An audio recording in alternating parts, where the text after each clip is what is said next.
premières années de François Hollande, 3 années de tromperie. C'est en tout cas ce que pense Nicolas Sarkozy qui prend la parole ce matin dans le Figaro.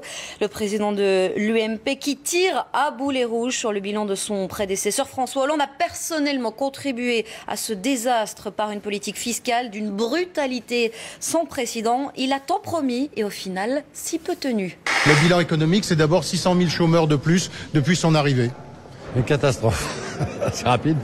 Catastrophe.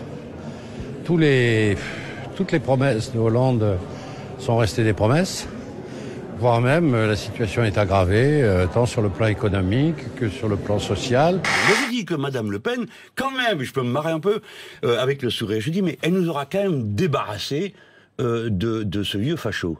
Alors, rien que pour ça, on devrait lui donner une médaille en chocolat. Et on va lui dire maintenant, continuez le travail, madame. Foutez dehors tous les fachos qu'il y a dans votre organisation. Alors évidemment, il ne resterait plus personne, donc elle ne le fera pas. Est-ce que vous êtes aujourd'hui blessé par cette décision? Bien sûr, je suis blessé, mais j'ai beaucoup plus de peine encore pour tous les militants du Front National. Nos militants sont comme des enfants qui voient leurs parents sur le point de divorcer. Je veux une flotte qui fasse un blocus aérien, maritime, sur les côtes du Sud, et que l'on fasse sauter dans les ports les bateaux des passeurs lorsqu'ils sont vides, et ainsi nous empêcherons ces vagues migratoires venir dans notre pays. Expérience sociale dans un parc aux États-Unis. Convaincu que sa fille ne se laissera pas approcher, elle met Joey au défi. Look at the puppy. Mais avec un chien en guise d'appât, la fillette oublie les consignes et va même jusqu'à suivre cet inconnu. Le youtubeur américain réitère ce faux enlèvement à 3 reprises. Le but, alerter les parents sur la sécurité des enfants.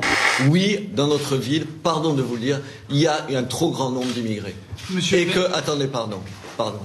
Et que ça veut dire que l'intégration, elle est impossible. Robert Ménard quitte l'hôtel de police. Les enquêteurs du SRPJ l'ont entendu pendant plus d'1 heure. Il ne fera aucune déclaration. Hier déjà, sa mairie a été perquisitionnée.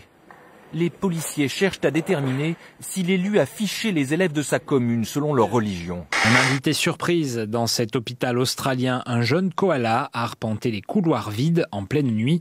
Personne ne sait comment l'animal est entré dans l'établissement, mais il est devenu en quelques heures une star des réseaux sociaux.